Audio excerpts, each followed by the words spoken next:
제목은 소명의 자리라는 제목으로 하나님의 말씀의 은혜를 나누고자 합니다. 지난 한 주간에 노는 날이 많았어요. 어버이 날도 이렇게 저차해서 그래서 몸이 많이 피곤한 모양입니다. 한 이틀 목요일 금요일 그냥 여러분 쓰는 말로 쭉 뻗어 있었습니다. TV를 틀었는데 요즘 지나간 거였는지 재방송인지는 잘 모르겠지만 경찰에 관한 드라마를 보게 됐습니다. 그 드라마에서 경찰학교를 갓 졸업한 여경찰관이 15로 근무 중이었습니다. 그러다가 여러 개를 접한 것 같아요. 살인 사건도 접하게 되고 여러 사건을. 그랬더니 그 여경찰관이 이렇게 얘기합니다. 경찰은 참 무서운 것 같아요. 그랬더니 그 지구대 대장이 이렇게 얘기합니다. 나도 무섭다. 자, 경찰이 무섭다. 경찰이 무섭겠습니까? 경찰이 무섭다라고 하는 뜻보다는 세상이 무서운 거고 경찰이 접하고 있는 그 사건들 자체가 무섭다 이러는 거겠지요.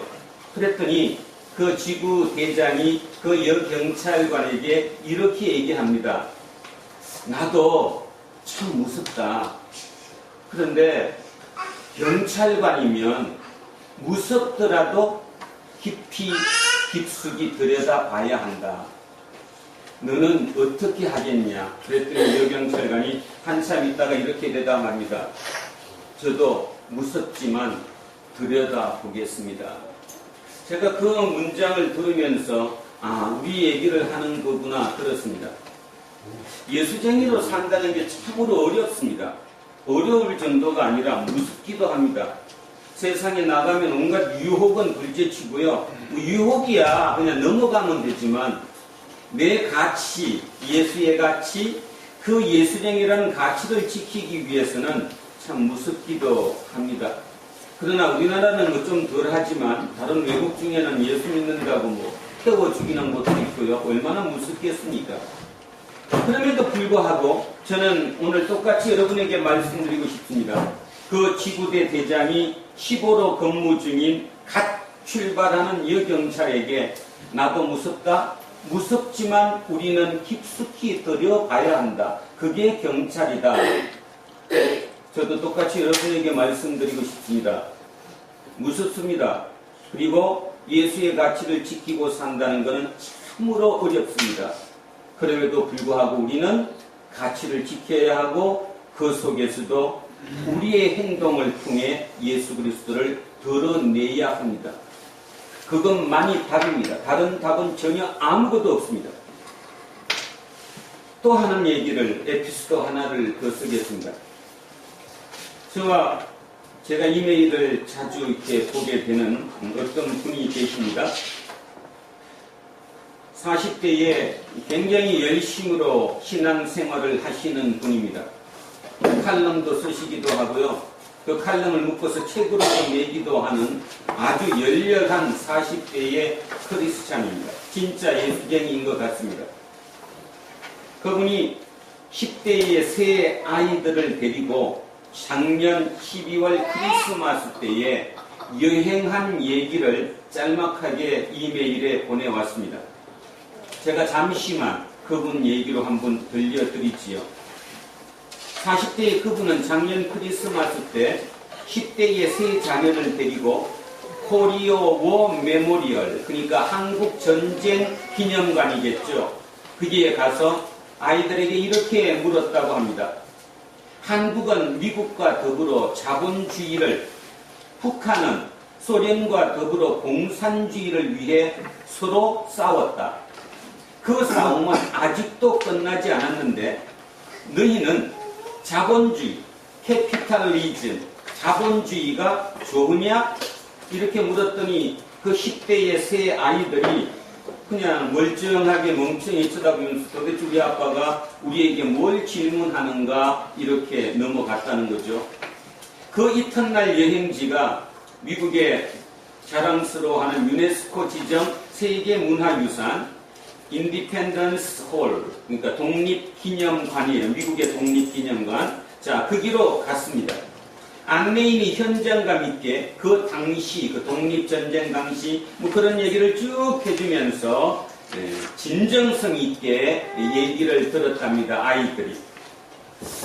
자, 더 이상 식민지가 아닌 당당한 독립국으로서 그 독립을 선언한 그 현장에서 아빠는 또 아이들에게 질문을 또 했답니다. 어떻게 했냐면, 그럼 미국은 이때부터 어떤 나라로 살기를 원했던 거지? 그러니까 인디펜던스 메모리얼, 인디펜던스 홀에 가서 미국이 독립한 이후에 그들은 어떻게 살기를 원한 거지? 이렇게 질문했더니 아이들은 즉각 답이 나왔습니다. 왜냐하면 어저께 아빠 질문 때문에 들어본 게 있었잖아요. 캐피탈리즘, 자본주의로 살기를 원했다. 이렇게 얘기를 하는 거죠. 자, 그래서 아빠가 다시 이렇게 질문을 했습니다. 그럼 캐피탈리즘이 좋니? 자, 다시 얘기하면 캐피탈리즘이 좋니? 이 말은 자본주의가 좋으냐? 이렇게 물었어요. 그랬더니 세 아이 중에 한 아이가 이렇게 답을 했습니다. Some good, some bad. Some good, some bad. 좋을 수도 있고 나쁠 수도 있습니다. 그 아빠는 너무 기분이 좋아서 그 10대 아이들에게 이 답을 자기가 원했는데 그 원하는 답을 아이들이 해줬어. 자, some good, some bad. 다시 얘기하면 캐피탈리즘이, 자본주의가 좋을 수도 있고 나쁠 수도 있다. 여기서 제가 지금 얘기하는 핵심이 뭘까요? 이분이 기뻐한 이유가 뭐겠습니까? 40대 이민자로 한국을 거쳐가지 않은 자기 후손, 자기의 2세, 얼굴의 모습은 한국인의 모습과 똑같지만 전혀 한국말도 제대로 하지 못하고 모든 교육을 미국에서 태어나서 미국식으로 배웠던 그 아이들에게 뭔가 힘어주고 싶었던 거예요. 힘어주고 싶었던 거. 그러나 그 아이는 어릴 때 태어나서부터 지금까지 오직 그 캐피털리즘, 자본주의 중심 속에서 살아가고 있는 그 애들에게 그래도 생각을 한번 바꿀 수 있는 그 계기를 마련했는데 그 아빠는 성공했다라는 개념이었죠. 여러분 지금 제대로 안 들으신 분들은 뭔 얘기하고 있는가 모르시겠지만 저는 그 아빠의 그 이메일을 보면서 속으로 굉장히 찐한 마음이 와 닿았습니다. 아, 그래, 저렇게 교육을 시켜야 돼. 그래도 우리나라에 살지 않고 진짜 자본주의의 완전 황금 덩어리라고 얘기하는 가장 중심축인 미국에 가서 그 세 아이를 놓고 키우는 저 아빠가 그래도 한국이라는 나라, 자기 고국이라는 나라를 생각하면서 아이들에게 뭔가 참 심어주고 있겠구나, 희퍼했겠구나. 그 아빠의 그 따뜻한 마음이 제게 들어왔습니다. 그래서 제가 밑에 이렇게 썼습니다. 자, 주보 맨 뒤에 있습니다.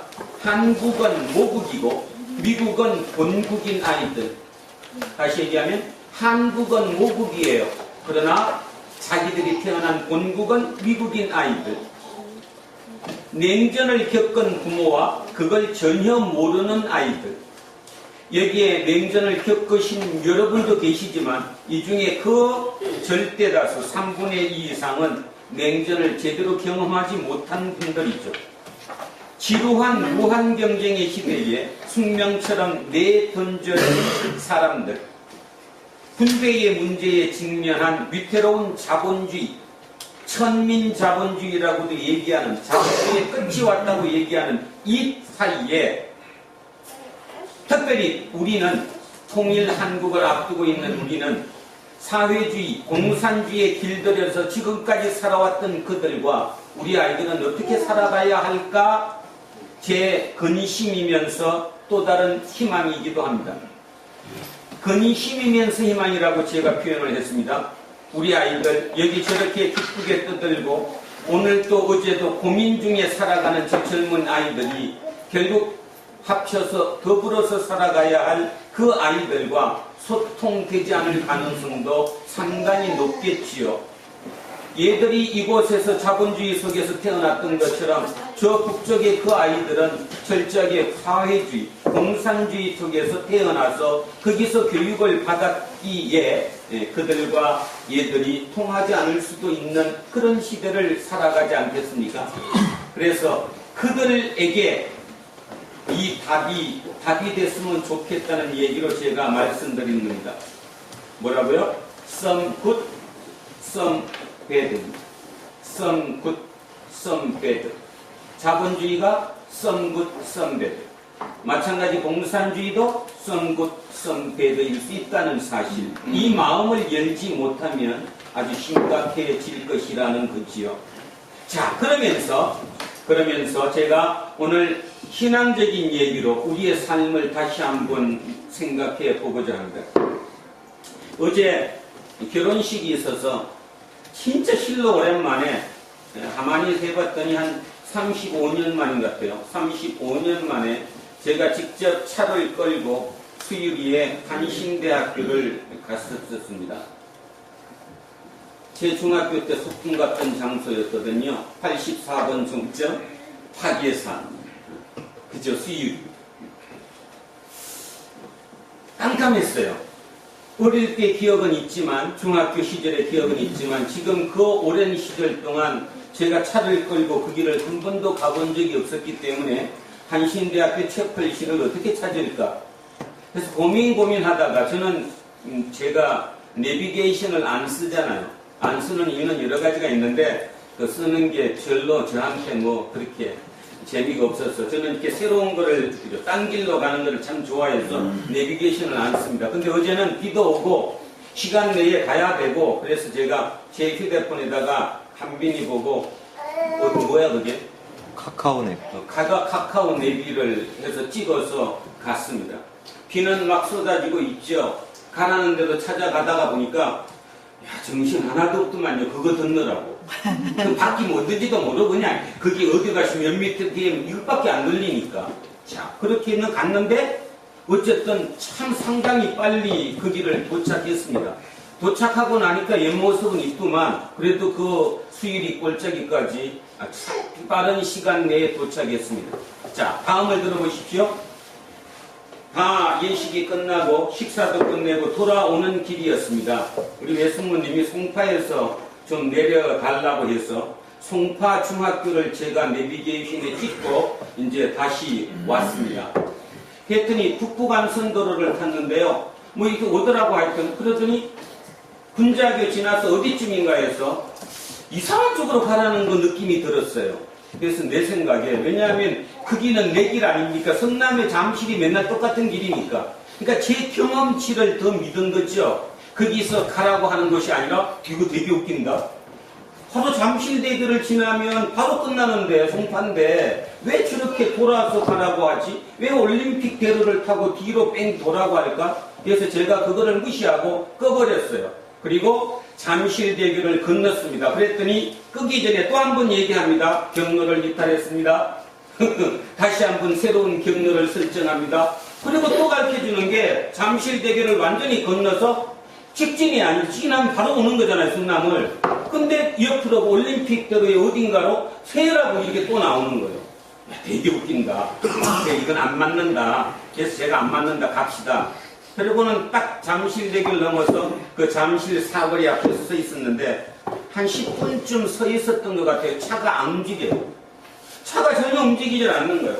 그러니까 앞에서 교통경찰들이 옆으로 빠지라고 하니까 그 저쪽 윗길, 이 윗길로 빠지라고 막 신호는 하는데 차들은 그대로 꽉 막혀 있는 거죠.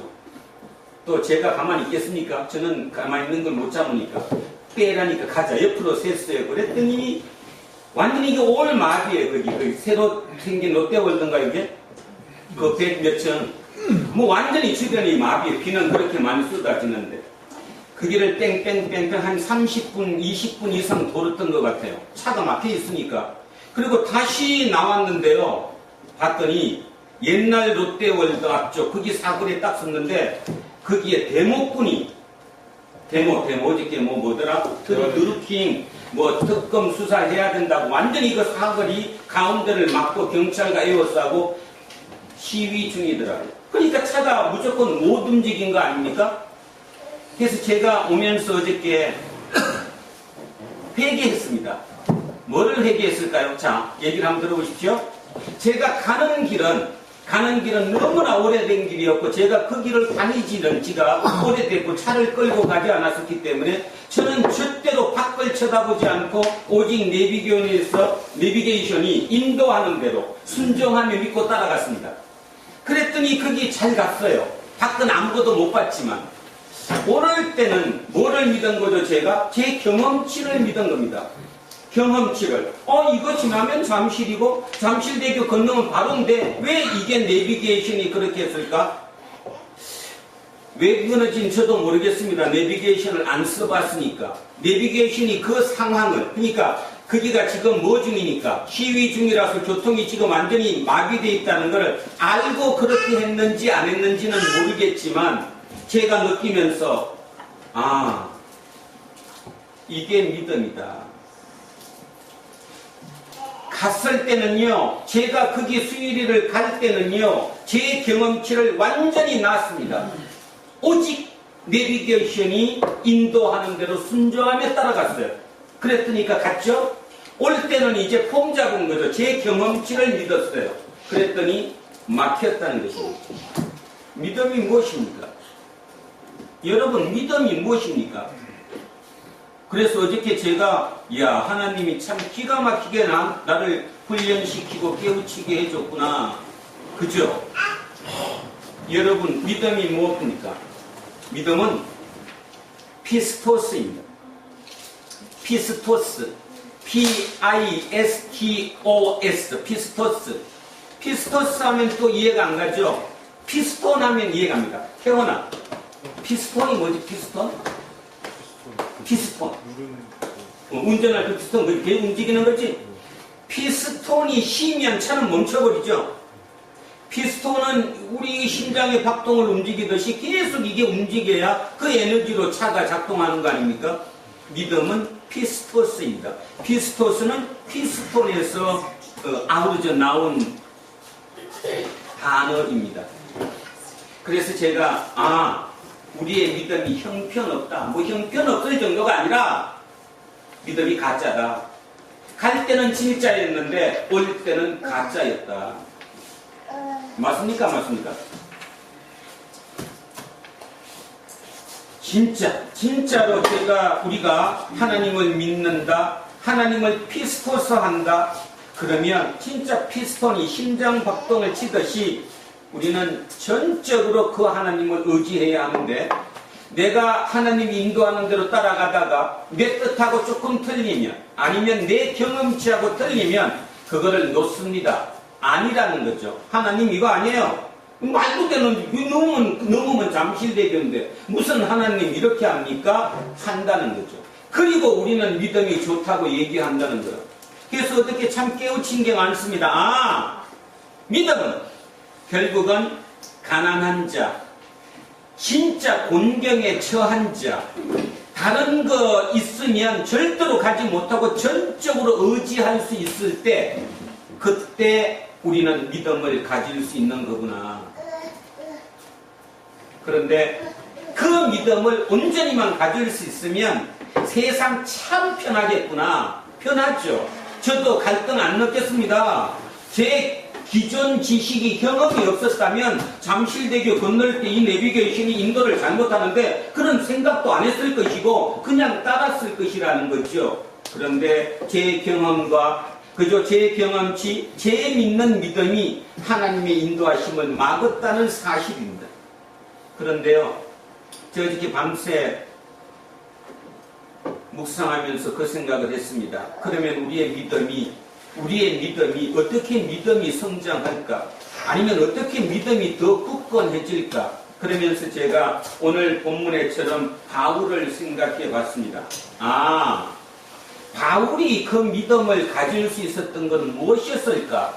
만약에 어저께 비유하자면 어저께 그런 케이스였을 경우에 사도 바울이었다면, 하나님이 이쪽으로 가라 그랬다면 그는 안티 달지 않고 아닙니다 얘기하지 않고 자기의 경험을 무시하고 그 하나님의 말씀을 믿었을 것인데, 그리고 그대로 따라갔을 것인데, 이병선이는 아주 폼 잡고 아닌데 내가 옳은데 하면서 그걸 막았다라는 거죠. 그러면 차이가 뭡니까? 이병선과 사도 바울의 차이.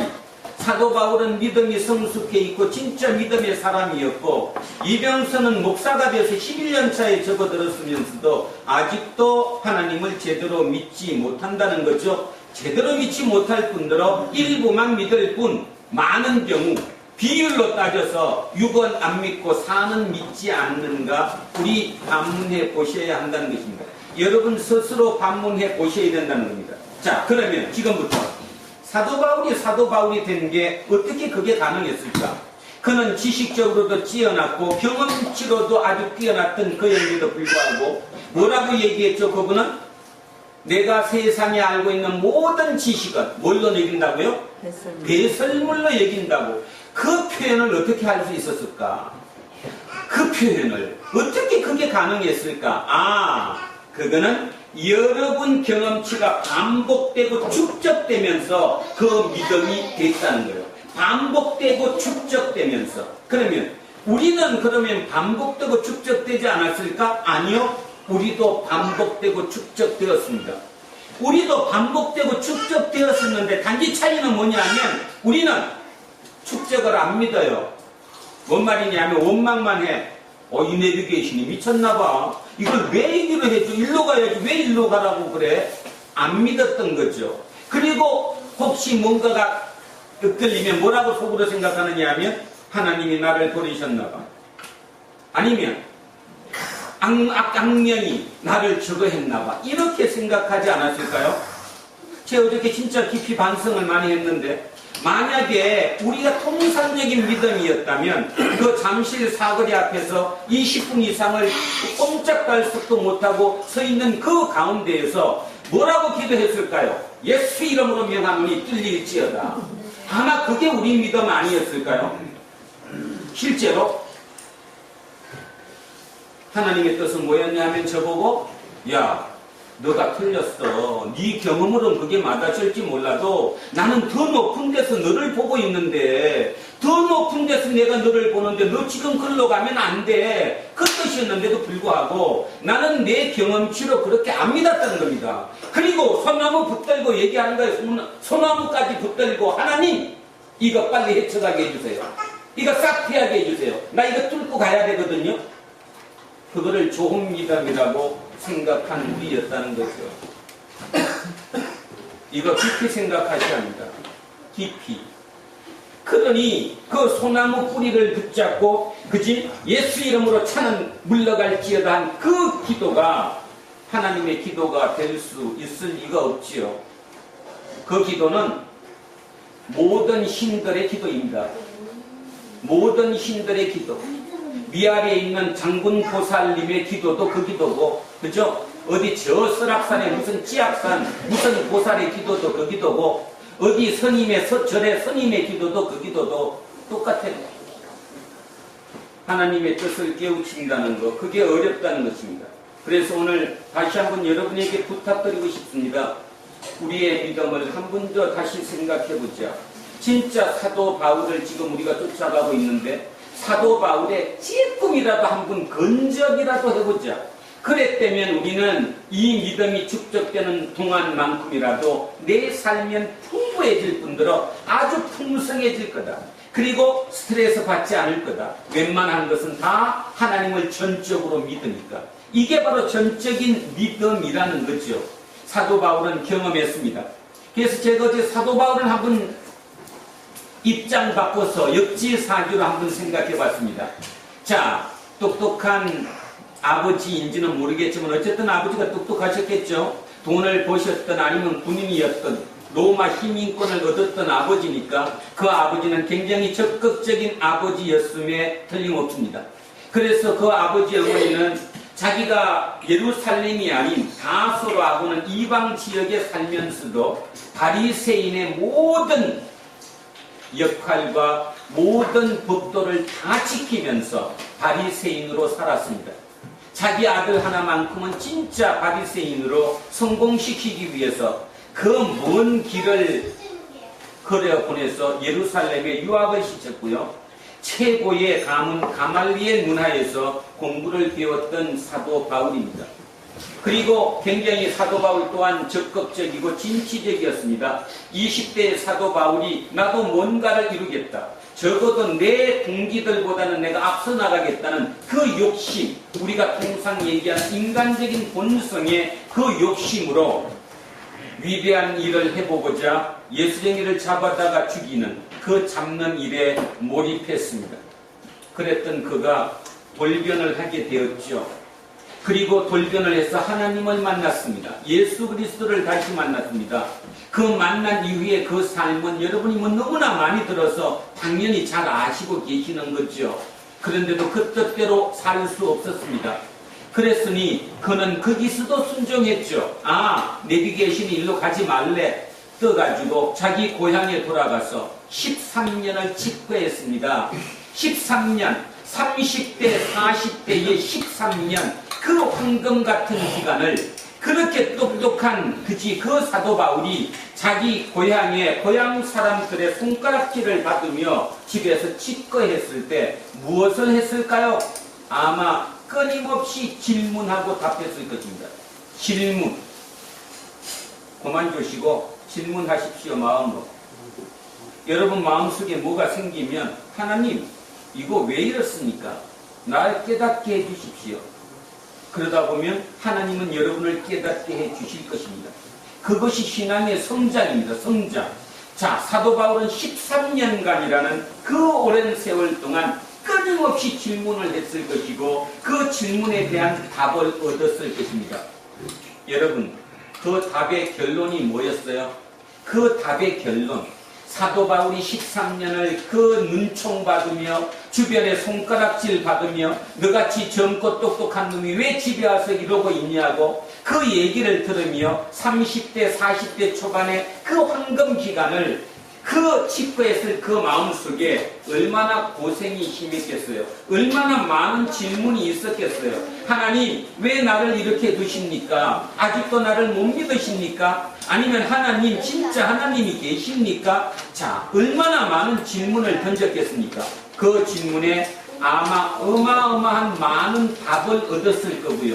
그 답이 어느 정도 쌓여졌을 때 하나님은 짜자잔 하고 안디옥 교회로 불러내셔서 새로운 전도 사역을 시작하게 하셨고, 그로 말미암아 그 헬라인들, 이성을 따지고 합리적인 걸 따지고 지식을 따지는 그들에게 맞짱 떠서 그들의 논리로 그들을 설득할 수 있는 바로 사도 바울을 만들어 냈다는 것입니다. 그래서 저는 아직도 희망입니다. 아직도 이병선이는 희망입니다. 그래, 너가 교인 몇 명 되지도 않으면서도 10년 이상을 내가 왜 그 교회 문 안 닫게 했는지 알겠지. 요즘 알고 있는 중입니다. 많이 깨닫고 있는 중이고. 그렇구나. 저도 인간이니까 이 많은 기간 동안에 많은 질문이 있겠죠. 이게 무슨 뜻일까요? 무슨 뜻일까요? 그죠? 진짜 만만하진 않습니다. 여러분이 보실 때는 우리 목사 성격이 그러니까 괜찮겠지? 아니요, 저도 참 만만치 않습니다. 그죠? 마누라가 보러 살린다고 생각해보면 만만하지 않죠. 표현을 그렇게 안 할 뿐이지 누구든 인간은 그런 생각을 하게 마련이고, 자식에 대한 도리도 마찬가지인 거고, 부모에 대한 도리도 마찬가지인 거고, 모든 것을 생각하게 만들죠. 그럼에도 불구하고 질문을 하는 거죠. 하나님이 도대체 무엇입니까? 무엇을 알려주고자 하십니까? 자, 요즘 그 답을 매주 찾고 있습니다. 그래서 어저께 주신 그 답은 저에게 제 뒤통수를 쳤습니다.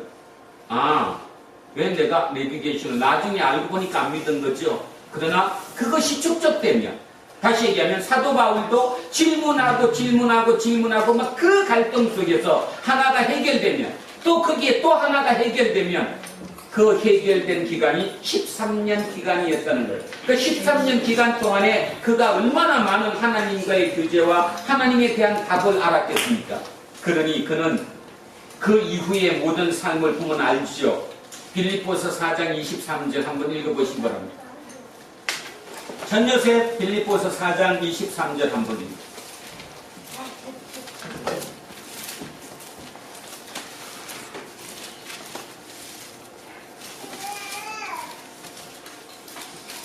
자, 시작.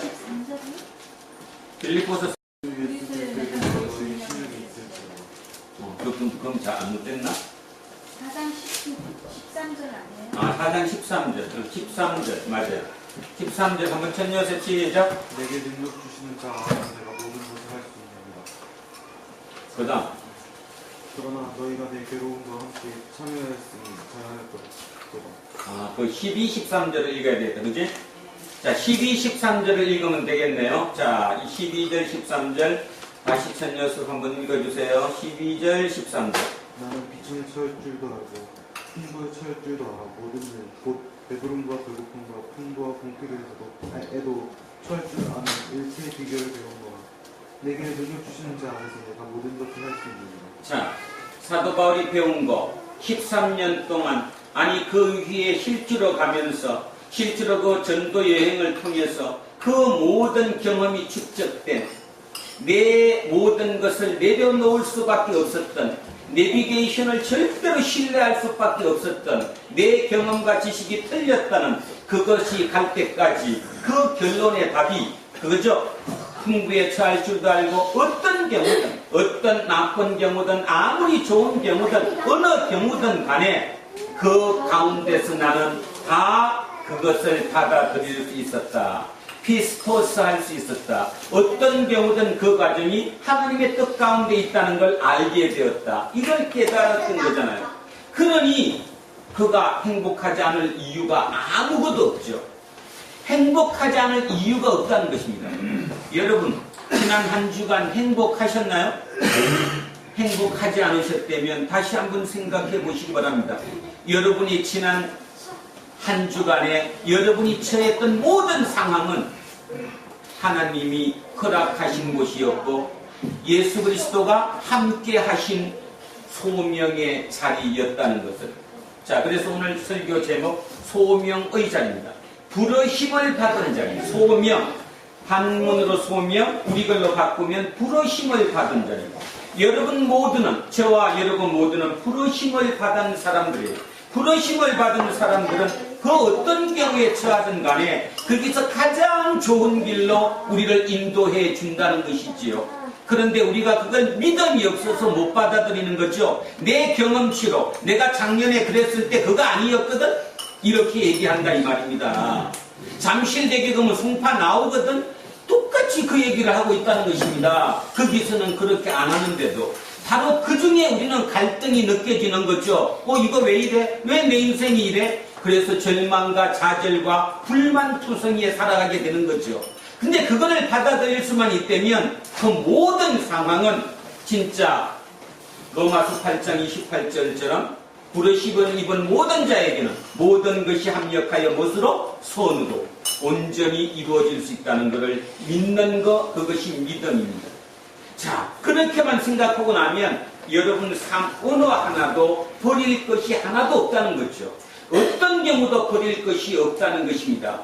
단지 조건 누구 안에 있을 때만, 그리스도 예수 안에 있을 때만, 다시 얘기하면 하나님의 말씀으로 내비게이션 삼을 때만, 그때만 되면 그 말씀에게 어느 것으로도 나를 바꿀 수 없다라는 것입니다.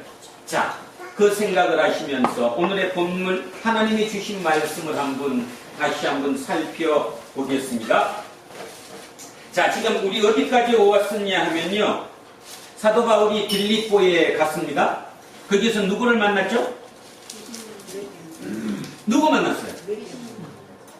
아니, 먼저 누구 만났죠? 여자 사업가, 루디아라는 사업가를 만났어요. 그래서 그 집에서 숙식을 하게 됐죠. 거기까지는 짜자잔 좋았어요? 안 좋았어요? 좋았어요. 그러니까 사도 바울도 어떻게 생각했겠어요? 야, 하나님이 역시 나를 예비해서 이미 예비해 놓으셨구나 그랬겠죠. 그리고 그 집에서 나와서 기도하러, 기도처로 가고 있는 중에 누구 만났죠?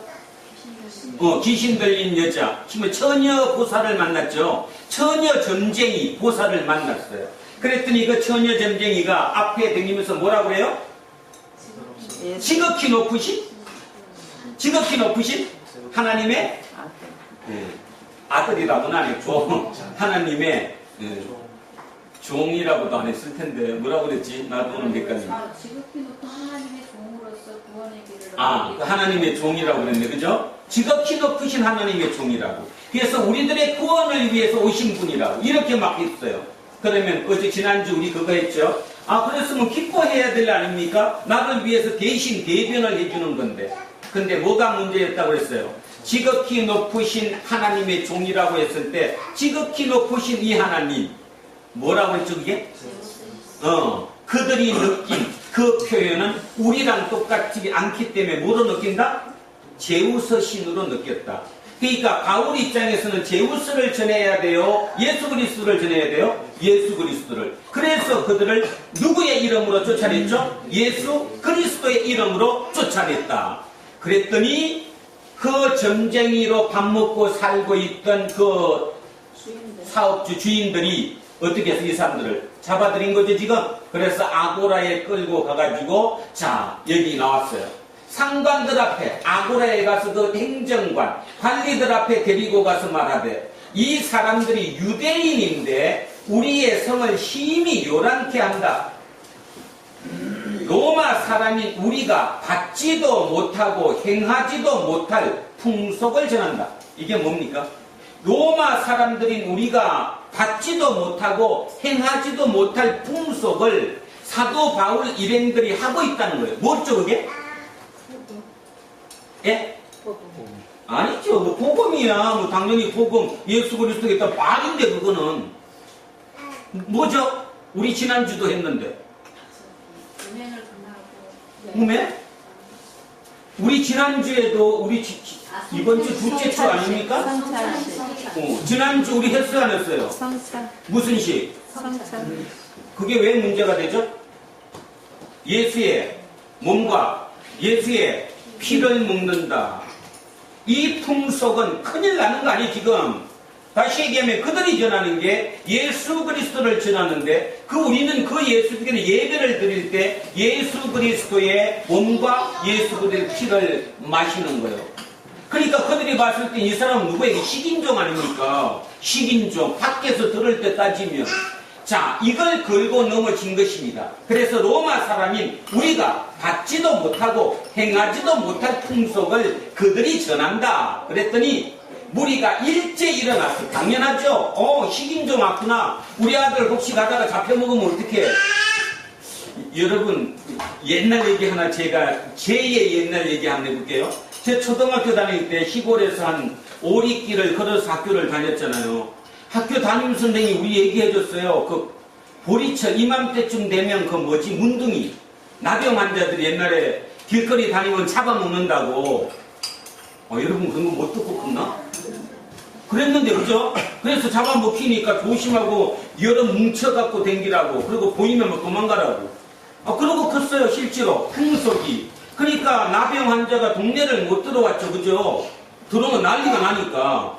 똑같은 개념 아닙니까 지금? 우리가 받지도 못하고 행하지도 못할 풍속을 그들이 전한대요. 그럼 왜 쫓아야 돼 안 쫓아야 돼? 쫓아야지. 그래서 무리가 일제 일어나 고발하니 상관들이 옷을 찢어 벗기고 매로 치라 하여 많이 친 후에 옥에 가두고 간수에게 명하여 든든히 지키라 하니.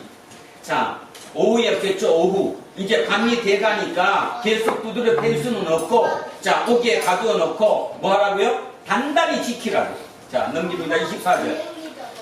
그랬더니 그들이 깊은 옥에 가두고 그 발에 착고에 든든히.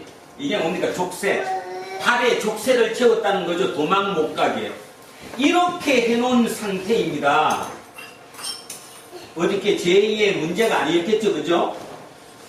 잠실에서 서가지고 오도 가도 못하고 10분 20분 그 갇혀있는 그 상태가 아니잖아요. 그것만 돼도 속에 막 불이 나는데 이게 말이 돼요 이게? 그들이 옥에 갇히고 발에 수갑이 족쇄가 튼튼하게 채워졌어요. 그랬었으면 통상적인 사람이면 어떻게 기도해야 합니까? 하나님 이게 말이 됩니까? 하나님 빨리 이거 풀어주세요. 하나님이 기적을 보이주셔서 이걸 풀어야 우리가 하나님의 종인 걸 사람들이 알 거 아닙니까? 뭐 이렇게 할 수 있겠죠.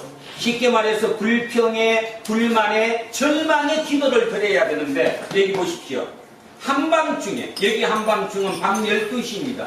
밤 12시에 남들 다 자고 있는 그 중에 바울과 실라가 기도하고 하나님을 찬송하며, 이걸 우리는 그냥 글로 읽고 넘어가서는 안 된다는 것입니다. 이게 가능하다는 거예요. 다시 얘기하면 제가 어저께 그 내비게이션 사건처럼 그런 삶을 살아가면서 여러 번 경험을 하다가 보면 내한테 조금 지금 뒤틀리고 내가 불편하지만 이것도 하나님이 주신 소명의 자리이구나. 이거를 받아들일 수 있는 믿음이 생길 것이라는 것입니다. 그것이 바로 피스토스 믿음이라는 거죠. 자, 누구는 믿음을 가졌어요? 바울은 믿음을 가졌어요. 그러니까 신라도 당연히 덩달아 가졌겠죠. 주석학자들은 얘기합니다. 아마 모르긴 몰라도 찬송은 바울만 했을 것이다. 왜냐하면 신라는 찬송할 때까지 경지는 도달하지 못했다. 이렇게 주석하는 학자들도 있어요. 저는 다 했다 안 했다가 중요한 게 아니라 오늘 이 사건을 통해서 우리가 경험하고 우리가 배워야 할 게 뭐냐 하면, 내 처지가 아무리 힘든 지경에 있더라도 그 과정 속에 하나님이 함께하고 계시다는, 그래서 그 자리는 하나님을 드러내는 소명의 자리라는 것을 잊지 않아야 된다는 거죠. 그것이 바로 믿음이라는 겁니다. 그 믿음으로 가면 모든 것이 합력하여 당연히 뭐로 이룬다? 선으로 이룬다. 여기 우리 새롬이가 있습니다. 새롬이가 여러 번 떨어졌어요. 그러니까 약올릴 거 아니에요? 한 병이 더 붓고 라면이 더 붓는데 3시 해갖고 라면이 똑똑 떨어지니, 인간적으로 그렇죠. 그러면 두 가지 중에 하나입니다. 하나는 나는 우리 엄마 닮았는, 우리 아빠 닮았는데 왜 머리가 나빠서 쟤네들은 다 붙는가는 떨어져 했을 수도 있을 것이고, 그죠? 두 번째는 내가 노력을 못했나? 근데 이번에는 노력은 아닌 것 같아요. 왜냐하면 진짜 열심히 했거든. 근데도 안 되니까 절망과 좌절이었겠죠. 그런데 새롬이는 저한테 그렇게 카톡을 보냈었습니다. 저는 포기하지 않을 거예요. 끝까지 할 거예요. 그래서 세무 1급 합격했어요. 다 붙었습니다. 인생이 변하는 거죠. 제가 사람 얘기를 해서 뭐하지만 믿음이라는 것은 그것이라는 것입니다. 사람마다 다 능력의 차이가 틀립니다. 그리고 운도 틀립니다. 먼저 붙을 수도 있고 나중에 붙을 수도 있고, 그러나 결국 해냈습니다. 재경관리사, 세무 1급, 세무 1급 다 땄어요. 그래서 이제 3개월만 더 시켜서 직장 내보내려고. 자, 요즘같이 취업되기 어렵다고 그러는데 얘네들 이래서 넣으면 바로 와요. 전화 바로. 그냥 너도 나도 들고 갑니다. 우리 요즘 삐진 제세 보셨죠? 제세도 그러니까 세무 1급 딱 따니까 그냥 계절도 아니고 남자인데도 불구하고 바로 그냥 뚫고 가잖아요. 일단 뚫고 가야지. 그 자격증이 많지 않기 때문에. 자, 사람의 삶이라는 것은 그것이 바로 믿음이라는 것입니다. 이게 가능하냐는 거예요. 자, 우리의 믿음은 이겁니다. 이럴 때 내가 과연 기도하고 찬송할 수 있느냐? 그러면 우리는 이걸 보면서 얘기합니다. 너는 바울이니까 그렇지. 그렇게 얘기하면 여러분 여기 오시면 안 되죠. 왜냐하면 우리는 바울을 따라가고자 하는 사람이고 그걸 통해서 뭔가를 배우고자 하는 사람이니까. 우리가 배우고자 하는 것은 바로 그런 지경 속에서도 그 가운데 하나님의 소명의 자리라는 것, 하나님의 부르심의 자리라는 것을 잊지 않으셔야 된다. 그런 뜻입니다. 자, 이렇게 했더니 갑자기 큰 지진이 나서 옥토가 움직이고 문이 곧 다 열리며 모든 사람의 메인 것이 다 벗어진지라.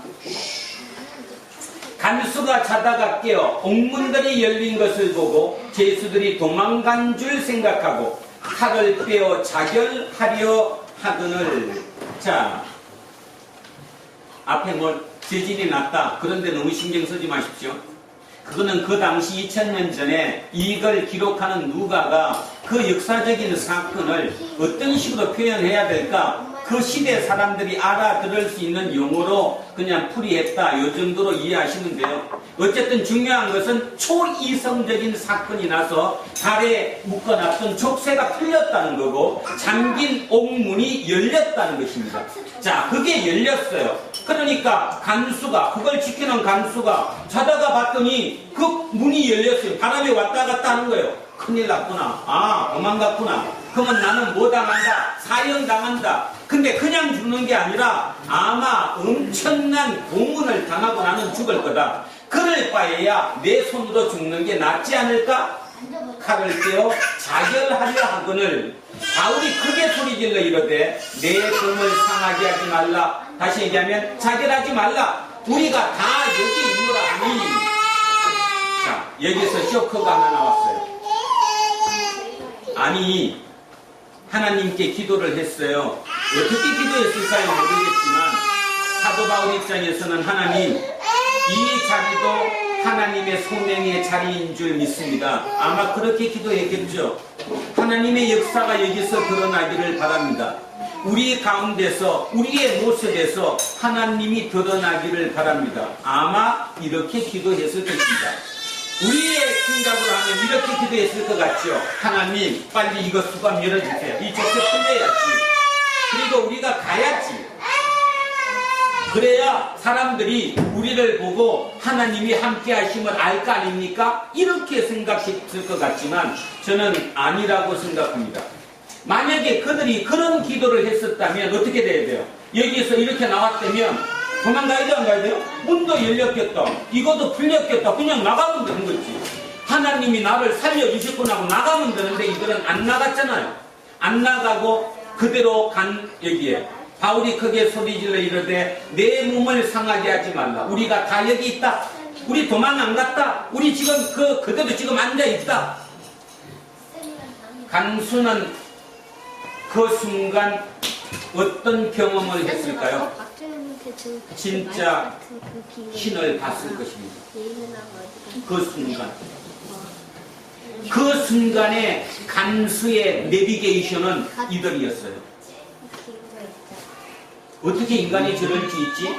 내가 간수 생활 30년인데 지금까지 혹여나 하면 전부 다 탈옥하려고 그랬지. 없는 것도 만들어서 도망가려고 탈옥하려고 그랬지. 문이 열렸는데도 안 나가고 있는 경우는 처음 본 거죠. 그게 우리 눈앞에 바로 닥치면 우리는 그에게 절로 무릎을 꿇습니다. 절로 꿇습니다. 왜? 신의 모습을 보니까. 신의 모습을 보니까. 그것이 믿음이고 그것이 하나님을 믿는 거예요. 도란도 교회 몇 명 안 되지만 여러분 스스로가 진짜 그런 지경에 저렇게 행할 수 있다면 여러분을 통해 예수 그리스도는 드러나실 것입니다. 자, 그래서 여기 있다. 그랬더니 간수가 질렸어요. 그래서 등불을 달라고 하고 옆에 있는 사람들한테 등을 달라고 해서 깜깜하니까 자, 뛰어들어가 무서워 떨며 그냥 무서웠겠어요? 그냥 막 절로 숙여지는 그 두려움 속에서 바울과 실라 앞에 엎드려 그들을 데리고 나가 이르되 선생들이여. 여기 혹시 저기 메모하시려면 여기를 고치셔야 합니다. 선생들이여. 여기서 오해를 했어요. 이게 원어대로 하면 여기가 뭐냐 하면 큐리오스. 여기 원어는 큐리오스입니다. 이영옥 집사님 큐리오스가 뭐였는데? 김재우 큐리오스. 어? 주죠, 주. 예, 큐리오스, 주. 그래서 여기 뭔 말입니까? 이 말이 선생님이라고 한 게 아니라 주여, 주님이여 그런 거예요. 얼마나 거기서 쇼크를 받고 놀랬으면 그냥 절로 그냥 무릎이 꿇어져가지고 주여. 인간이 인간에게 칭하는 극존칭, 최대의 극존칭, 주. 노예가 주인에게 부르는 칭호, 큐리오스, 주. 주인님이라고 부른 거예요. 그랬더니 어떻게 하여야 구원을 받으리까 하거늘. 잠깐 앞에 있는 거. 아니 바로 앞지 않은 것 같아. 여기. 자, 주님이여. 그러니까 큐리오스. 주여, 주님이여. 내가 어떻게 하여야 구원을 받으리까? 여기가 제 어제 자다 깨다 제 머릿속을 떠나지 않았던 구절입니다. 그 간수는 어찌 보면 영적인 사람이었죠. 그리고 끊임없이 2% 뭔가 부족했어요. 뭔가를 갈망했다는 것입니다. 일반적인 그냥 월급쟁이 간수가 아니고 그 중에서도 삶을 진지하게 고민했었고 질문했던 사람들이에요. 질문한 사람. 뭐죠? 인간이 뭐죠? 인간이 어떻게 구원을 받죠? 이 질문 속에 있었던 사람. 그 질문이 이 절대적인 순간의 사건을 딱 보는 순간 절로 내가 고개가 숙여지고 무릎이 꿇어지면서 바울에게 뭘 본 거예요? 신의 모습을 본 거죠. 그러니까 어떻게 구원받습니까? 그냥 나온 거죠. 그랬더니 이렇게 얘기하는 겁니다. 27절. 이러되 주 예수를 믿어라. 자, 여기 답입니다. 아까 뭐라고 불렀죠? 힐라보고 큐리오스. 그랬더니 힐라가 뭐라고 그랬어요? 바울이 주 예수를 믿어라. 다시 얘기하면 큐리오스 예수. 주는 누구뿐이다? 예수뿐이다. 주인은 너네 노예가 주인 부를 때 큐리오스는 예수만이 주다. 내가 주가 아니다는 거예요. 내가 주가 아니라 큐리오스는 예수만이 큐리오스다. 예수, 그러니까 그 예수를 믿어라. 그리하면 너와 내 집이 구원을 받으리라. 주의 말씀을 그 사람과 그 집에 있는 모든 사람에게 전하더라. 그 밤에 그 시각에 간수가 그들을 데려다가 그 마전저리를 씻어주고 자기와 그 온 가족이 세례를 받은 후 그들을 데리고 자기 집에 올라가 음식을 차려주고 그와 온 집이 하나님을 믿음으로 크게 기뻐하니라. 자, 오늘의 마지막 결론 답입니다. 사도 바울은 자기의 삶의 모든 처한 어떤 경우이든 그 경우가 소명의 자리임을 알았습니다. 소명의 자리임을 알았기 때문에 감옥에 갇혔어도 그 12시 한밤중에 기도를 올리고 찬송을 부를 수 있었습니다. 그리고 하나님이 초이성적으로 기적을 베풀어 주셨습니다. 어떻게 했어요? 발에 섞인 족쇄도 풀어주고 문도 열려줬어요. 그럼에도 불구하고 그는 그 길을 나가지 않았습니다. 왜냐하면 하나님의 소명이 여기에 있을 것이라고 믿었으니까. 그래서 그 소명이 뭐였냐 하면 이 간수를 구원하는 것이었어요. 하나님은 이 간수의 기도를, 이 간수의 마음의 소원을 예전부터 듣고 계셨겠죠. 그 듣고 계셨던 그 답을 사도 바울이라고 하는 그 사람을 통해, 그것도 이 옥에서 이 상황을 통해 이에게 답을 준 것입니다. 주는 예수뿐이다. 그 예수를 믿으라. 그것이 구원이다. 이렇게 보면 지난 한 주간 여러분 살아가면서 하나님께서 여러분을 통해서 누군가에게 일러주고자 한 그 먼 답이 혹시 여러분이 그 길로 가지 않음으로 인해 막히진 않았을까 생각해 보셔야 합니다. 그러니까 어떤 경우이든 여러분의 그 삶을 통해서 예수 그리스도가 드러나지 않았을까를 회개하셔야 합니다. 다시 한번 오늘 마무리를 이렇게 하겠습니다.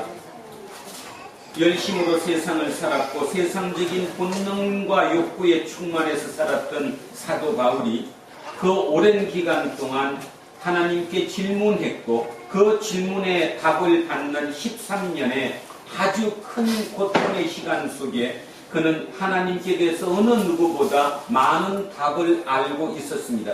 그 답을 알고 있었던 그 사도 바울이 그 답을 통해 세상 사람들에게 답을 주기 위해 1차 전도 여행, 2차 전도 여행, 3차 전도 여행, 그 여행을 통해서 하나님을 증거했습니다.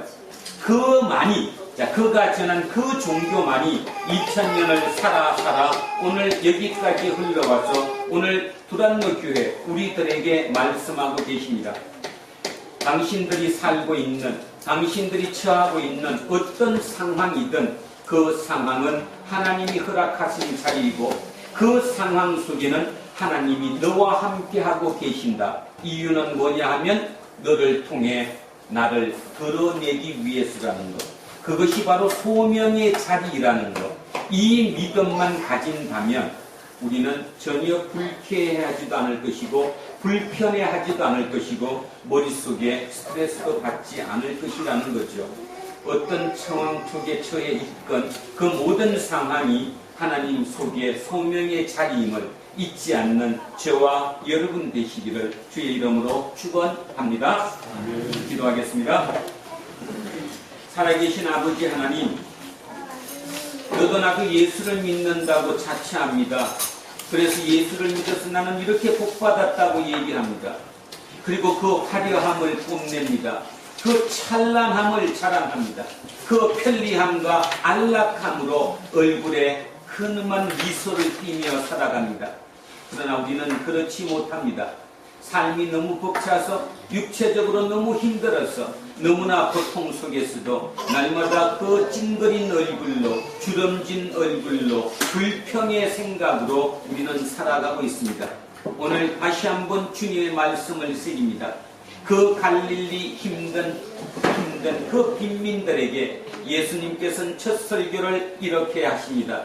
행복하여라 가난한 사람들아, 하나님의 나라가 너희 것이다.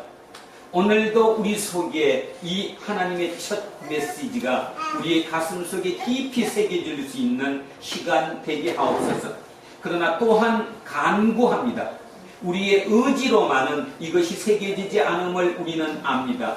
성령님 도와주시고 역사하셔서 우리 속에 깊이 새겨지게 하시고 그 새겨짐으로 말미암아 내 모든 삶 속에 하나님과 함께 하심을 잊지 않게 하시고 그 상황이 힘들고 어렵고 불편할지라도 그 속에서 하나님의 소명을 드러내는 그 자리임을 깨닫고 알아서 살아가는, 그래서 절대적으로 순종하며 살아가는 우리 두란노 공동체 모든 식구들 되게 하옵소서. 감사드리며 거룩하신 우리 주 예수 그리스도 이름으로 기도합니다. 아멘.